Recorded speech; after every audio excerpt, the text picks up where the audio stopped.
stykke tid arbejdet med Kim Fupz Aagesons forfatterskab, og nu er det lidt spændende at høre, hvor meget der sidder fast. Så jeg kunne godt tænke mig at høre. Han har jo arbejdet med forskellige genrer. Ja, han er jo en alsidig forfatter, så hvad er det for ting, han for eksempel har lavet? Ja, det gør Amalie. Noveller. Det er rigtigt, ja. Elias? Manuskripter. Det er også rigtigt. Og en helt anden genre har du måske? Billedbøger. Billedbøger, ja.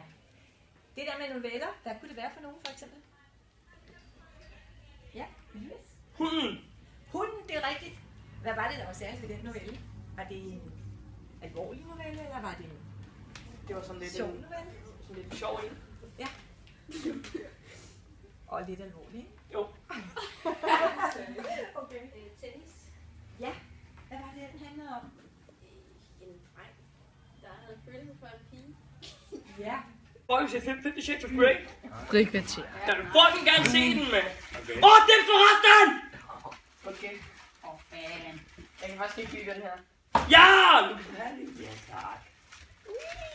Her er puljen. Jeg starter et tal fra 1 til 10. Okay, hvem starter? Det gør han. Det gør Eli. 7! Ja.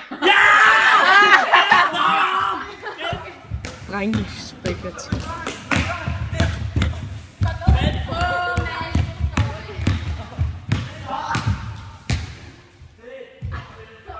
Kom nu, Eli.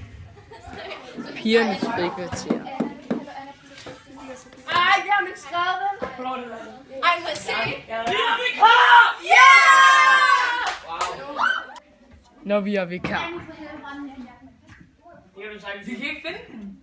Og det er en vips. Den er deroppe. Den er deroppe. Hvad laver?